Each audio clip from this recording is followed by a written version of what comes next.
இன்றைய நாளிலே நான் உங்களோடு பகிர்ந்து கொள்ள தேவன் கொடுத்த அந்த வார்த்தைகளை உங்களோடு வாசித்து ஜெபித்து கர்த்தருடைய நாமத்துக்கு மகிமையை செலுத்தி கடந்து செல்வோம். ஏசாயா 11ஆம் அதிகாரம் முதல் 2 வசனங்கள், முதல் 5 வசனங்கள், அது பிறகு நாங்கள் பார்க்கலாம். முதல் 2 வசனங்களை நான் வாசிக்கிறேன். ஏசாயா 11:1-2. ஈசா என்னும் அடிமரத்தில் இருந்து ஒரு துளிர் தோன்றி அவன் வேர்களில் இருந்து ஒரு கிளை எழும்பி செழிக்கும். ஞானத்தையும் உணர்வையும் அருளும் ஆவியும், ஆலோசனையையும் பெலனையும் அருளும் ஆவியும், அறிவையும் கர்த்தருக்கு பயப்படுகிற பயத்தையும் அருளும் ஆவியுமாகிய கர்த்தருடைய ஆவியானவர் அவர் மேல் தங்கியிருப்பார். கர்த்தருடைய ஆவியானவர் அவர் மேல் தங்கியிருப்பார். கண்களை மூடி நாங்கள் ஜெபிப்போம். நன்றி சுவாமி, நன்றி தகப்பனே. அப்பா, உங்களை நன்றியோடு துதிக்கிறோம், ஸ்தோத்தரிக்கிறோம் சுவாமி. ஐயா, இந்த நாட்களிலே ராஜா எங்கு பார்த்தாலும் கர்த்தரே உம்முடைய பிறந்த நாளுக்காக செய்யப்படுகிற ஆயத்தங்கள், கொண்டாட்டங்கள், களியாட்டங்கள், எத்தனையோ காரியங்கள் இந்த நாட்களிலே உங்களுடைய பிறப்பை நினைவு கூறுகிறதாக நாங்கள் பார்க்கிறோம், அதிலே பங்கு கொள்கிறோம். எத்தனையோ காரியங்களை நாங்கள் செய்கிறோம் சுவாமி. அப்படிப்பட்ட தெய்வம், இந்த உலகம் முழுவதுமே கொண்டாடுகிற ஒரு தெய்வம், இந்த நாளிலே எங்களோடு கூட இருந்து எங்களுக்காகவே இந்த உலகத்துக்கு வந்து தன் ஜீவனையுமே கொடுத்தார் என்றால் மற்ற காரியங்களை அருளாதிருப்பது எப்படி? அப்படிப்பட்ட இந்த நாட்களிலே நாங்கள் எப்படி தேவனுக்கு உகந்தவர்களாக, தேவனுடைய பிறப்பு எங்களுடைய வாழ்க்கையிலே ஒரு மாற்றத்தை உண்டு பண்ணி இருக்கிறதா என்று எங்களை ஆராய்ந்து பார்க்கிற ஒரு நாட்களாக, பழமை போல வருகிறது. ஒவ்வொரு வருஷத்திலே கடைசி மாதத்திலே இந்த காரியம் வருகிறது, அது வந்து ஒவ்வொரு வருஷமும் தானே வருகிறதுன்ற அப்படிப்பட்ட ஒரு சூழ்நிலையிலே நாங்கள் காரியங்களை செய்கிறோமா? அல்லது ஒவ்வொரு வருஷமும் ஒரு பிள்ளை எப்படியாக ஒரு குழந்தை பிறந்து அது நாளுக்கு நாள் வளர்ந்து வருகிறதோ அப்படியாய் ஒவ்வொரு வருஷமும் கடந்து போகிற போது கர்த்தருக்குள்ளாய் நாங்கள் வளர்ந்திருக்கிறோமா? அவருடைய பாதையிலே நாங்கள் இன்னும் முன்னேற்றம் உள்ளவர்களாய் காணப்படுகிறோமா என்று எங்களை ஆராய்ந்து பார்க்க வேண்டிய காலத்திலே நாங்கள் வந்து நிற்கிறோம். தகப்பனே, இன்றைய நாளிலே இந்த வார்த்தைகளுக்கு ஊடாக நீங்கள் எங்களுக்கு கற்றுக் கொடுக்கிற பாடங்கள், எங்களுக்காக நீங்கள் செய்த காரியங்களை நாங்கள் ஆராய்ந்து பார்க்கிற போது ராஜா, அந்த வார்த்தைகள் எங்களோடு பேசட்டும் சுவாமி. அந்த வார்த்தைகள் எங்களோடு பேசட்டும் ஆண்டவரே. வார்த்தை மாம்சமாகி இந்த உலகத்துக்கு வந்த எங்கள் வார்த்தையான தெய்வமே, எங்களோடு நீங்கள் பேசும்படியாய் நாங்கள் ஜெபிக்கிறோம் ஐயா.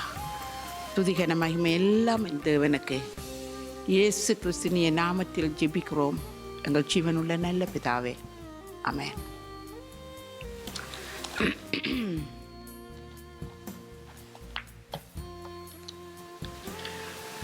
ஏசாயா 11ஆம் அதிகாரம் முதல் 2 வசனங்களை நான் கேட்டீர்கள். முதலாவது வசனம் சொல்லுகிறது, ஈசாய் என்னும் அடிமரத்தில் இருந்து ஒரு துளிர் தோன்றி அவன் வேர்களில் இருந்து ஒரு கிளை எழும்பி செழிக்கும். இது யாரை குறித்து சொல்லி இருக்கிறது என்று நீங்கள் யோசித்து பார்க்கிறீர்களா? அல்லது உங்களுக்கு தெரியுமா இது யாரை குறித்து சொல்லி இருக்கிறது? யாராவது தெரிந்தவர்கள்?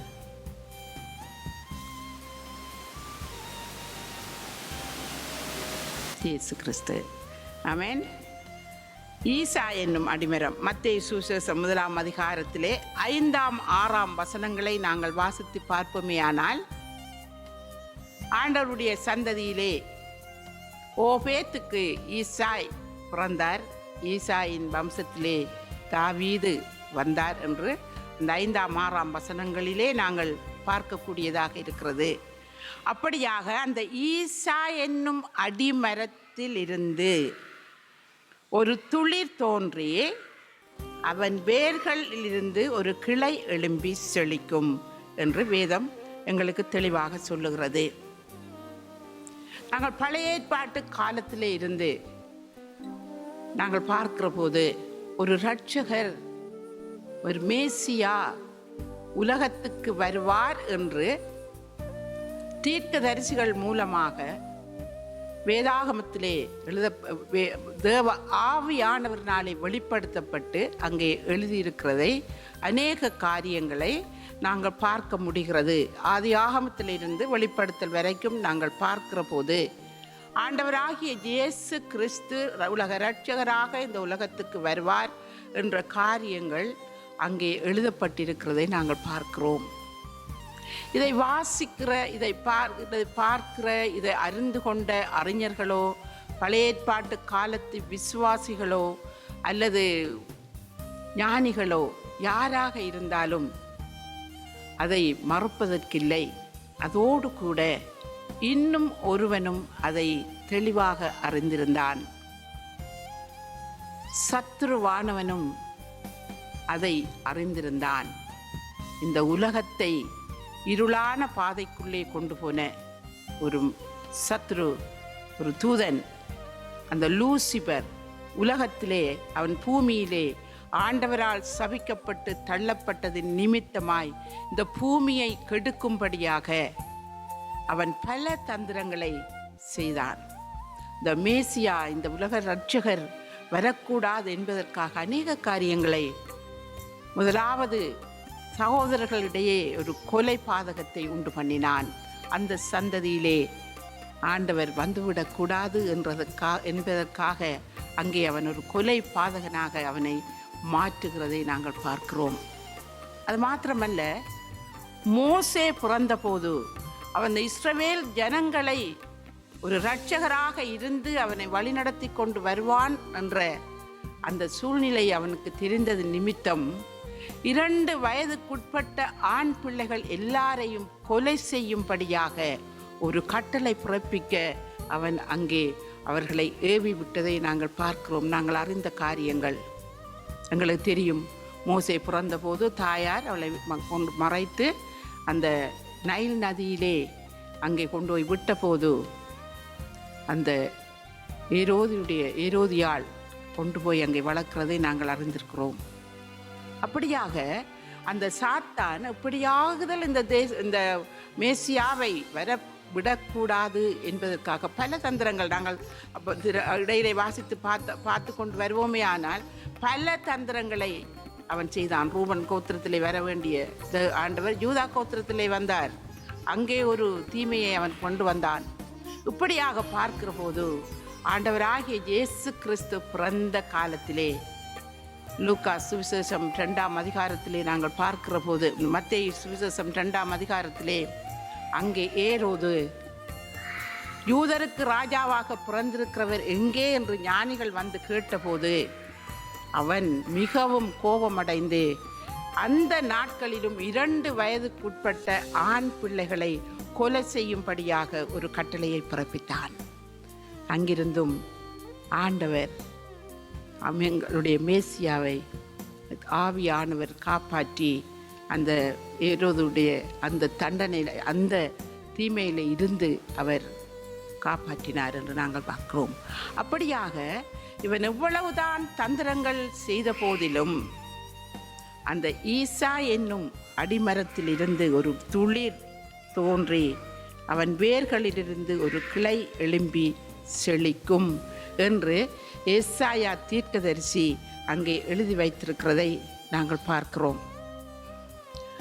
தாவீதுக்கு ஒரு விளக்கு அணையாமல் இருக்கும் என்று தேவன் வாக்கு கொடுத்தார். அதே போலவே தாவீதினுடைய வம்சத்திலே தாவீதின் வேரானவர் என்றும் அவர் அழைக்கப்படுவதை நாங்கள் பின்னை பார்க்க போகிறோம்.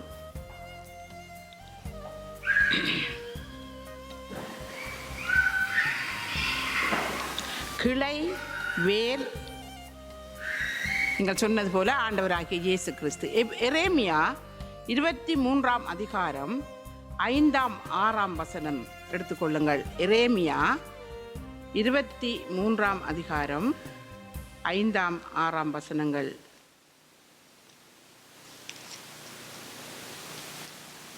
இதோ நாட்கள் வருமென்று கர்த்தர் சொல்லுகிறார். அப்பொழுது தாவீதுக்கு ஒரு நீதியுள்ள கிளையை எழும்ப பண்ணுவேன். அவர் ராஜாவாய் இருந்து ஞானமாய் ராஜரீகம் பண்ணி பூமியிலே நியாயத்தையும் நீதியையும் நடப்பிப்பார். அவர் நாட்களில் யூதா ரட்சிக்கப்படும், இஸ்ரவேல் சுகமாய் வாசம் பண்ணும். அவருக்கு இடும் நாமம் தமது நீதியாய் இருக்கிற கர்த்தர் என்பதே.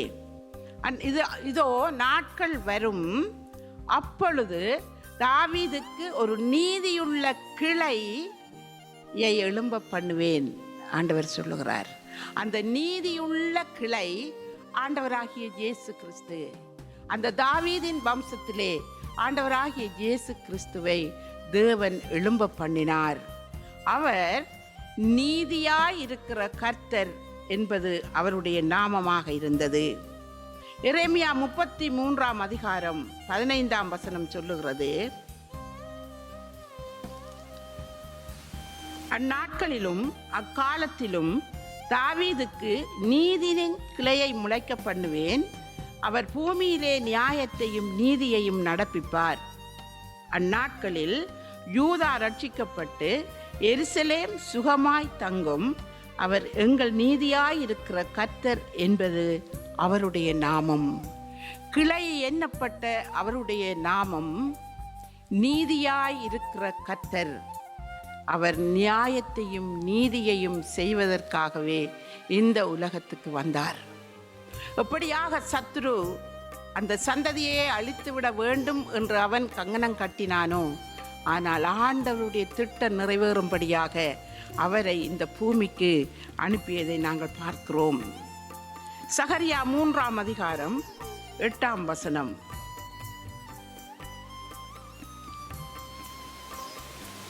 சகரியா 3ஆம் அதிகாரம்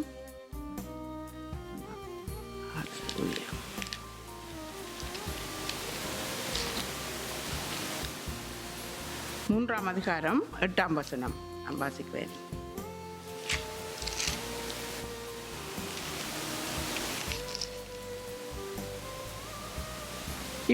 இப்பொழுதும் பிரதான ஆசாரியனாகிய யோசுவாவே, நீ கேள்.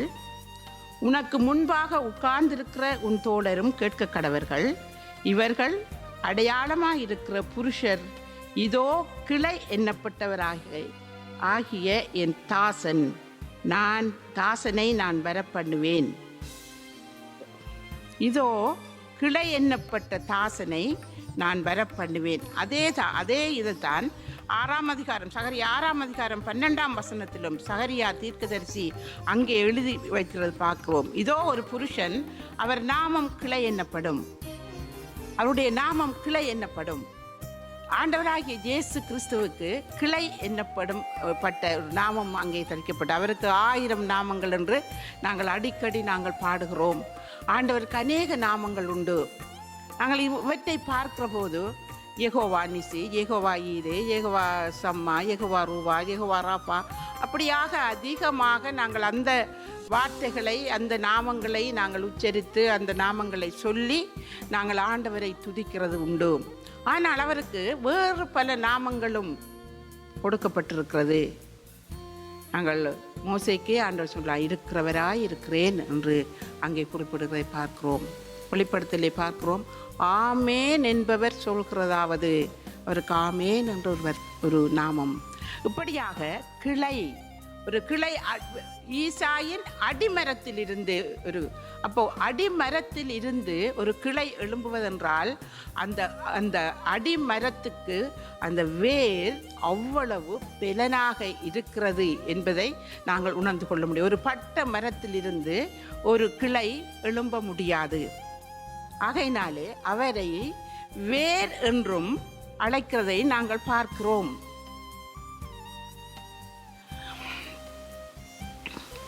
ஒரு வேரில் இருந்துதான் ஒரு கிளை எழும்ப வேண்டும். அந்த மரம் உயிரோடு இருந்தால்தான் அங்கே செழிப்பு, அங்கே செழித்து வளர முடியும்.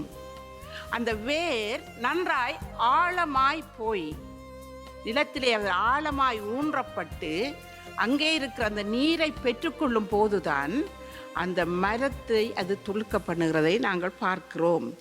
ஏசாயா 11:1 நாங்கள் வாசித்தது போல ஈசாயின் அடிமரத்திலிருந்து ஒரு வேர். 11:10 ஏசாயா 11:10 என்று சொல்லுகிறது என்று பார்ப்போம்.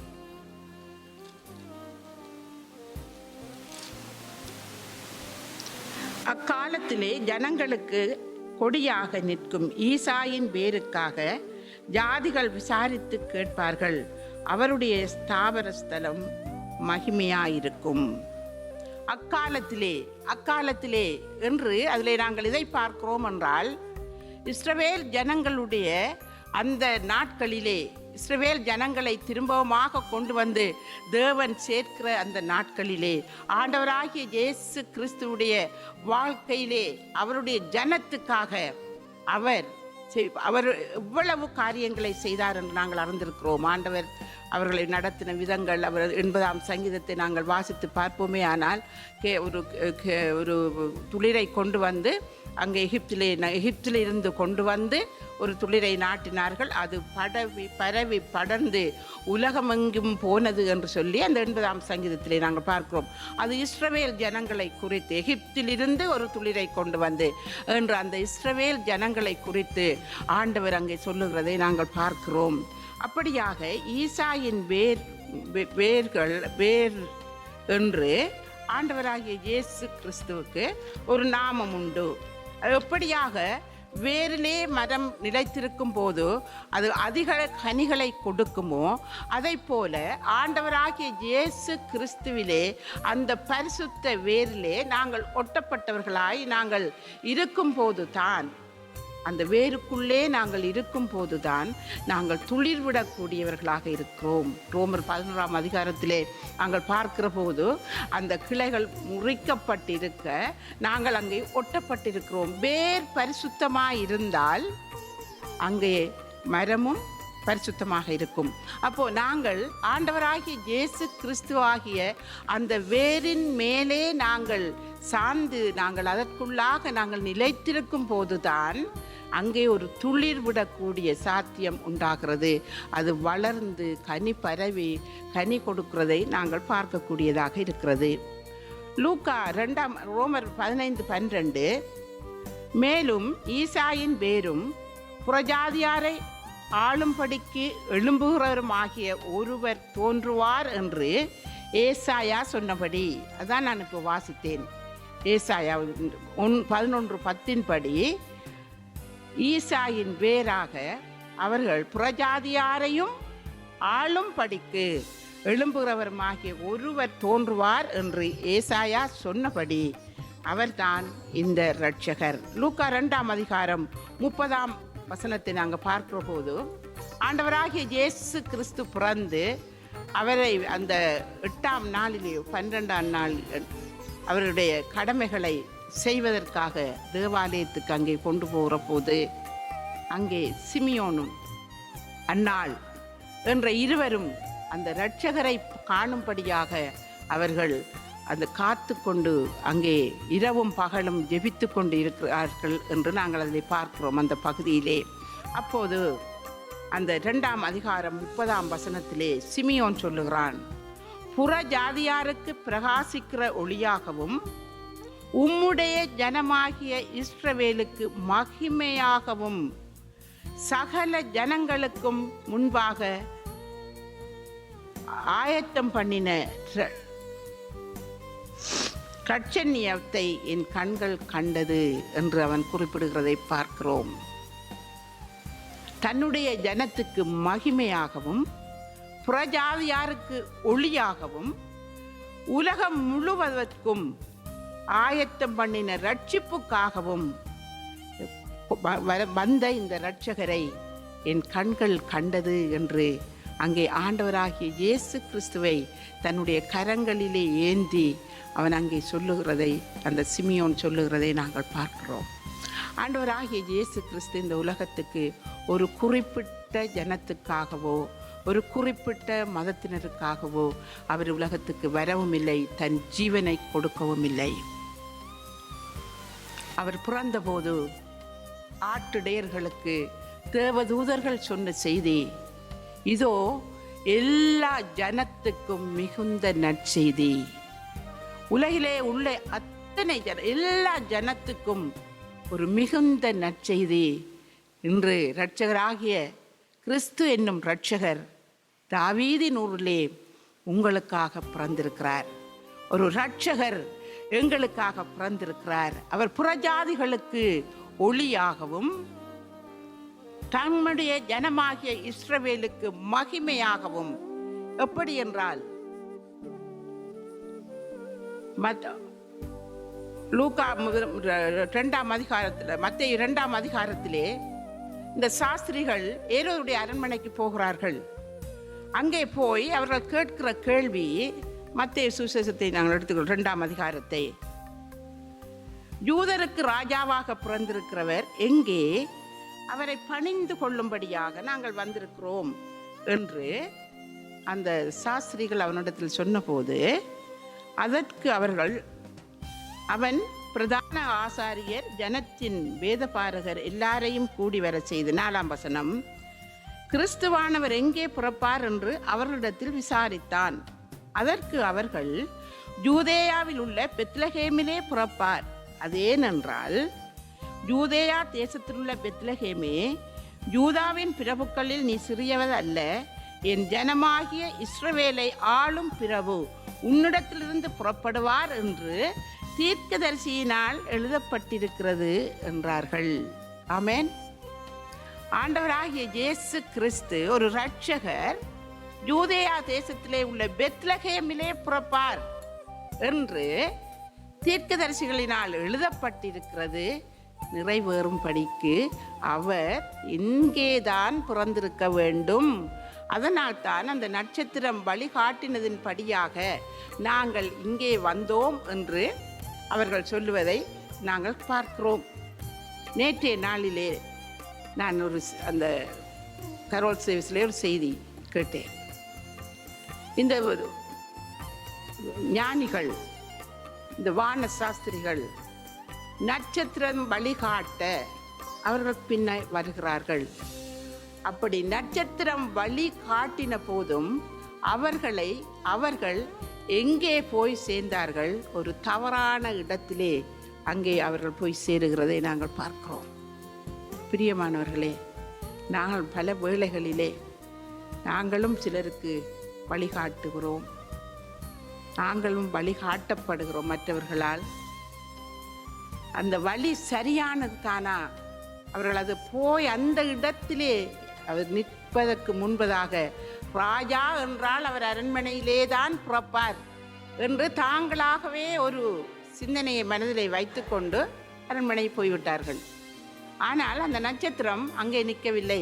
அவர்களை வழிகாட்டி கொண்டு போய் பிள்ளை இந்த இடத்திலே தான் அவர்கள் அங்கே போய் நின்றது. ஏறக்குறைய இயேசு கிறிஸ்துவுக்கு அப்போது 2 வயசு இருந்திருக்கலாம்.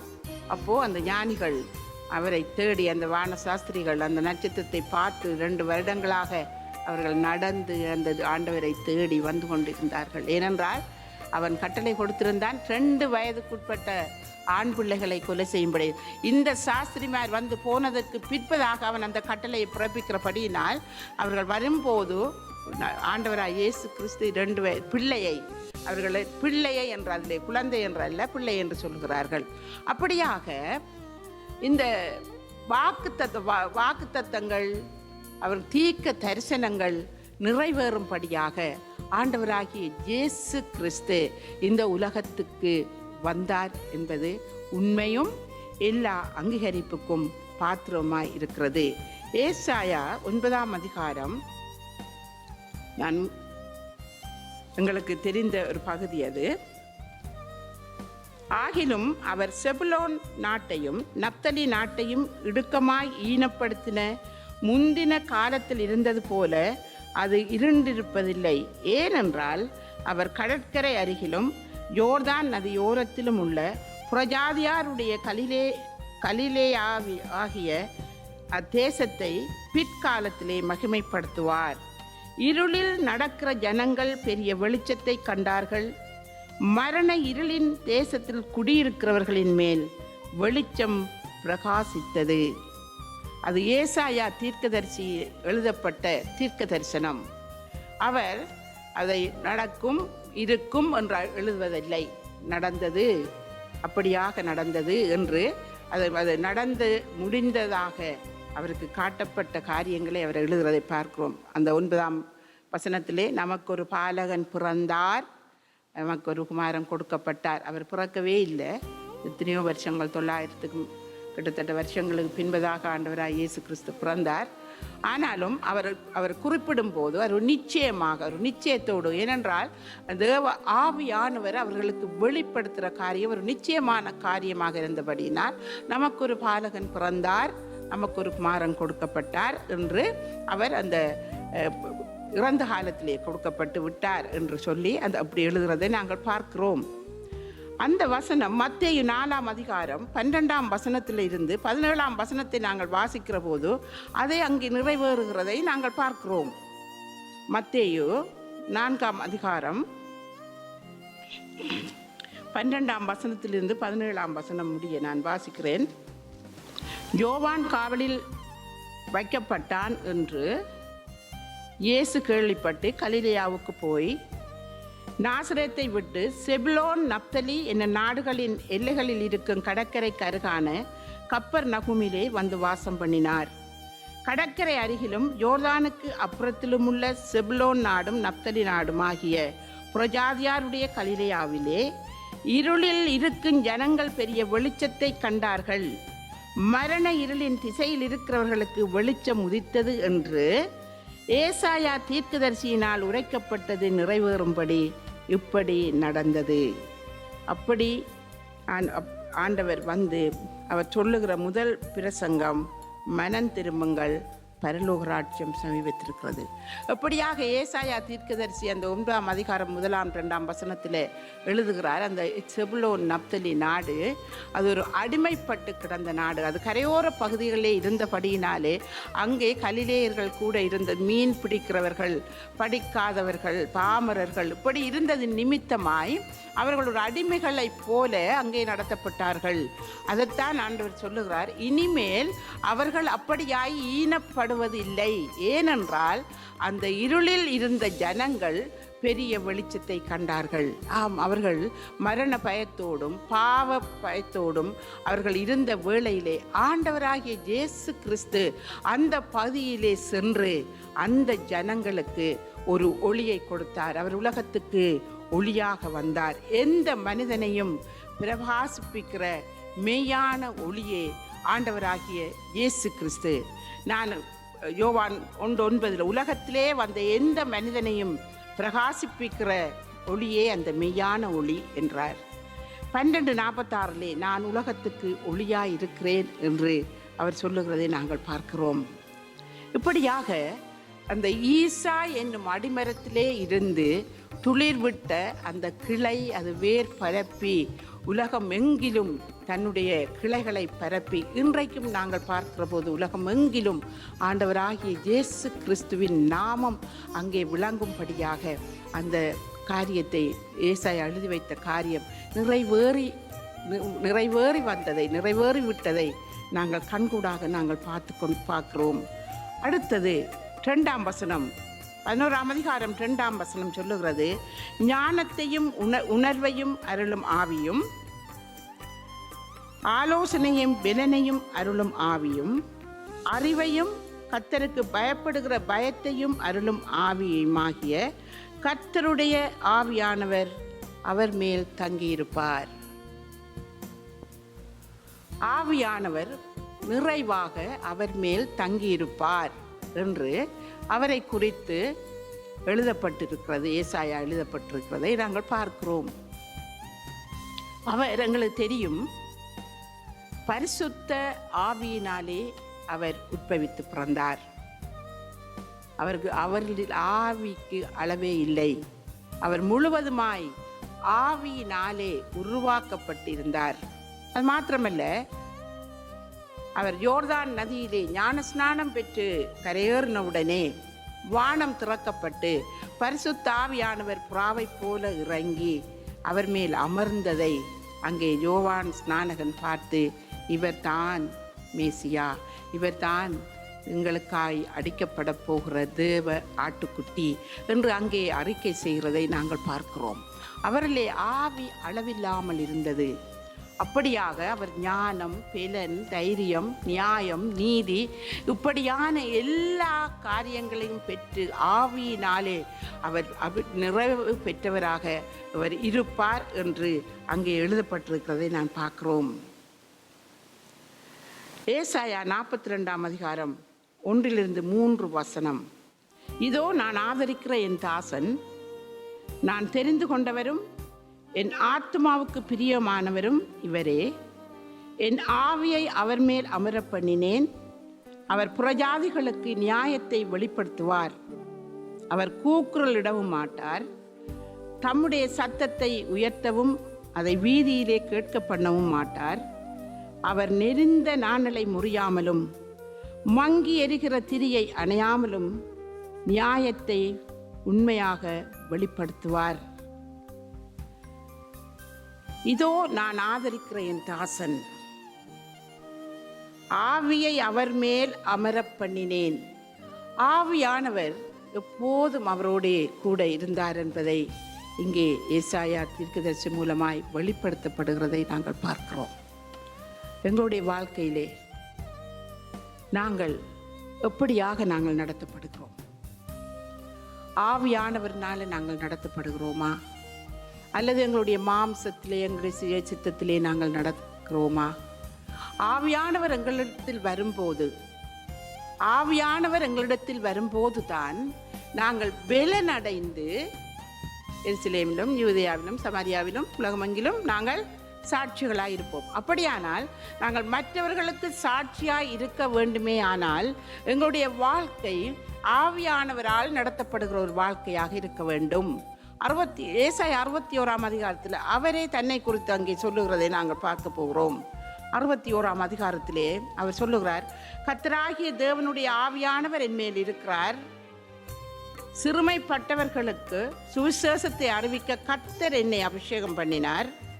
இருதயம் நொறுங்குண்டவர்களுக்கு காயங்கட்டுதலையும், சிறைப்பட்டவர்களுக்கு விடுதலையையும், கட்டுண்டவர்களுக்கு கட்டவிழ்த்தலையும் கூறவும், கர்த்தருடைய அனுக்கிற வருஷத்தையும் தம்முடைய தேவன் நீதியை சரிக்கட்டும் நாளையும் கூறவும், துயரப்பட்ட அனைவருக்கும் ஆறுதல் செய்யவும், சீயோனிலே துயரப்பட்டவர்களை சீர்படுத்தவும், அவர்களுக்கு சாம்பலுக்கு பதிலாக சிங்காரத்தையும், துயரத்துக்கு பதிலாக ஆனந்த தைலத்தையும், ஒடுங்கின ஆவிக்கு பதிலாக துதியின் உடையையும் கொடுக்கவும் அவர் என்னை அனுப்பினார். அவர்கள் கர்த்தர் தம்முடைய மகிமைக்கென்று நாட்டின நீதியின் விருட்சங்கள் எண்ணப்படுவார்கள். கர்த்தராகிய தேவனுடைய ஆவியானவர் என் மேல் இருக்கிறார். அவர் எதற்காக கொடுக்கப்பட்டாராம்? சிறுமைப்பட்டவர்களுக்கு சுவிசேஷத்தை அறிவிக்க கர்த்தர் என்னை அபிஷேகம் பண்ணினார். இருதயம் நொறுங்குண்டவர்களுக்கு காயக்கட்டுதலையும், சிறைப்பட்டவர்களுக்கு விடுதலையையும், கட்டுண்டவர்களுக்கு கட்டவிழ்த்தலையும் கூறவும். ஆண்டவராகிய இயேசு கிறிஸ்து உலகத்துக்கு வந்தபோது இந்த உலகத்திலே அவர் 33.5 வருட காலங்கள் அவர் வாழ்ந்தாலும் 3.5 வருடங்கள் அவர் ஆண்டவருடைய ஊழியத்தை செய்த அவர் அனுப்பப்பட்ட இந்த உலகத்துக்கு எந்த நோக்கத்துக்காக வந்தாரோ அதை நிறைவேற்றும்படியாக அந்த 3.5 வருட காலம் அவர் தன்னுடைய பிதா தன்னை அனுப்பின காரியங்களை செய்யும்படியாக அவர் உலகமெங்கிலும் சுற்றித் திரிந்தார். ஊரெங்கிலும் அவர் எப்படி சுற்றித் திரிந்தார்? நன்மை செய்கிறவராகவே சுற்றித் திரிந்தார். நன்மை செய்கிறவராகவே சுற்றித் திரிந்தார். ஆம், காயப்பட்டவர்களை கட்டினார், நோயுற்றவர்களை சுகப்படுத்தினார், வியாதியஸ்தர்களை தொட்டார், மரித்தவர்களை எழுப்பினார். தரித்திரருக்கு சுவிசேஷத்தை அறிவிக்கும்படியாக கர்த்தர் என்னை தெரிந்து கொண்டார், ஆவியானவர் என்னை அனுப்பினார். தரித்திரர் என்று சொல்லுகிற போது நாங்கள் நினைக்கிற மாதிரி நாங்கள் சொல்லுவோம் பணம் இல்லாதவர்கள் தரித்திரர் என்று அல்ல. அதெல்லாம் அவருக்கு பெரிய காரியம் அல்ல. பணத்தை பற்றிய கதையே இல்லை. தேவனுடைய ஆவியானவருடைய வழி நடத்துதலையும் ஆண்டவரை குறித்ததான அந்த காரியங்களையும் அவர்கள் அறிந்து அதிலே அவர்கள் தரித்திரராக இருந்தார்கள். அவர்கள் ஒன்றும் தெரியாத பேதைகளாக இருந்தார்கள். அப்படிப்பட்டவர்களுக்கு சுவிசேஷம் என்று சொல்லுகிற போது ஆண்டவராகிய இயேசு கிறிஸ்து உலகத்துக்கு வந்தார் என்பதுதான் சுவிசேஷம். அதுதான் நற்செய்தி. பாவிகளை ரட்சிக்க கிறிஸ்து இயேசு உலகத்துக்கு வந்தார் என்கிற வார்த்தை உண்மையும் எல்லா அங்கீகரிப்புக்கும் பாத்திரவுமானது என்று சொல்லும்போது பாவிகளை ரட்சிக்கும்படியாகவே தான் ஆண்டவராகிய இயேசு கிறிஸ்து உலகத்துக்கு வந்தார். அவருக்கு ஆவியானவர் அவருக்கு உதவியாக கொடுக்கப்பட்டார். ஆவியானவர் அவரை அபிஷேகம் பண்ணி அவரை வைத்திருந்தார். கட்டுண்டவர்களை விடுதலையாக்க, தரித்திரருக்கு சுவிசேஷம் அறிவிக்க அவர் அப்படியாக அந்த ஆவியானவர் அவரை அங்கே வழி நடத்தினதை நாங்கள் பார்க்கிறோம்.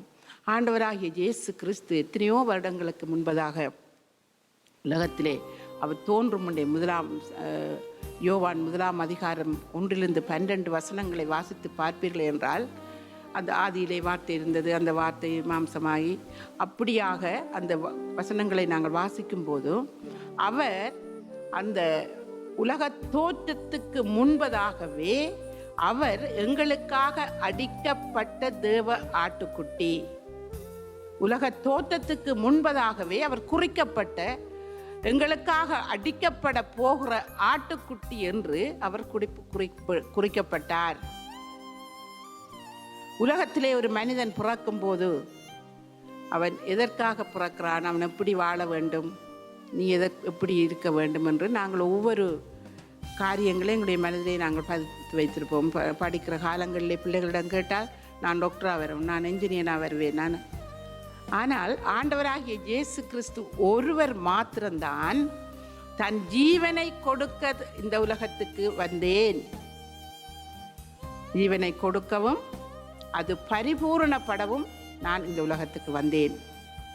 யோவான் 10 சொல்றான், கள்ளன் திருடன் கொல்லவும் அழிக்கவுமே அன்றி வேறொன்றுக்கும் வரான், நானோ அதற்கு ஜீவனை கொடுக்கவும் அது பரிபூரணப்படவும் நான் வந்தேன் என்று ஆண்டவராகிய இயேசு கிறிஸ்து சொன்னார்.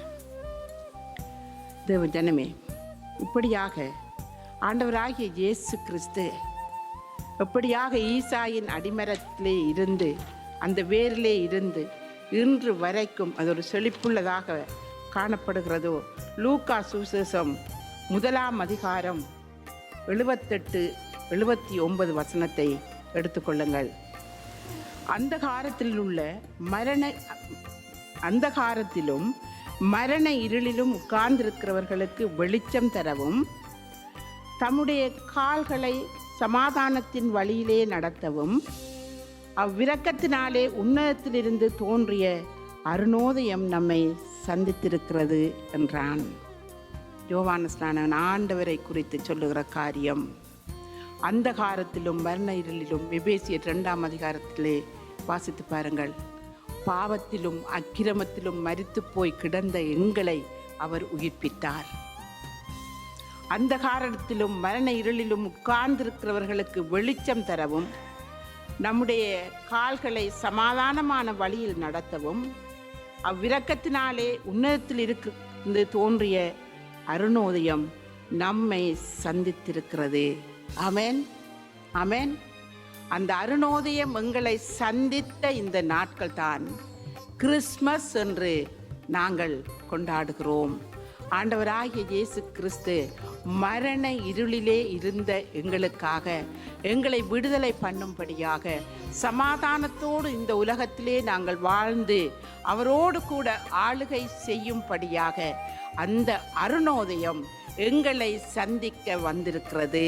அந்த நாட்தான் ஆண்டவராகிய இயேசு கிறிஸ்து பிறந்த நாள் என்று நாங்கள் இன்று சந்தோஷமாக கொண்டாடுகிறோம். பாவத்திலும் அக்கிரமத்திலும் மரித்து போயிருந்த எங்களை உயிர்ப்பித்து அந்த சமாதானத்தை கொடுத்து அந்த உண்மையான அருணோதயம் எங்களை சந்திக்க வந்த இந்த நாள் தான் ஆண்டவராகிய இயேசு கிறிஸ்துவுடைய பிறந்த நாள் என்று நாங்கள் சந்தோஷமாக கொண்டாடுகிறோம். அது உண்மையாகவே எங்களுடைய உள்ளத்திலே நான் சொன்னது போல எல்லா பாவங்களையும் அக்கிரமங்களையும் களைந்து போட்டு மெய்யான அந்த ஒளி மாத்திரம் எங்களுடைய இதயத்திலே பிரகாசிக்கிறதா? இந்த நாட்களிலே அது மெய்யான கிறிஸ்மஸாக, ஒரு சந்தோஷமான கிறிஸ்மஸாக நாங்கள் கொண்டாடுகிறோமா, அல்லது ஆண்டவருக்கு கொஞ்சம், உலகத்துக்கு கொஞ்சம், எங்களுக்கு கொஞ்சம், அப்படி என்று நாங்கள் பிரித்து கொடுத்து விட்டு ஆண்டவருக்கும் ஒரு பக்கத்திலே ஒரு மூலையிலே கொஞ்சம் இடத்தை வைத்து விட்டு நாங்கள் வாழ்கிறோமா, அல்லது நாங்கள் முழுமையாக எங்களை அவருக்கு ஒப்பு கொடுத்து தேவாதி தேவனை பரத்திலிருந்து இறங்கி வந்து எங்களுக்காக வந்த அருணோதயமே அந்த நாளை நாங்கள் நிறைவாக முழுமையாக கொண்டாட எங்களுக்கு உதவி செய்யும் என்று நாங்கள் ஆண்டவரத்திலே கேட்டுக்கொள்வோம். ஆமென்.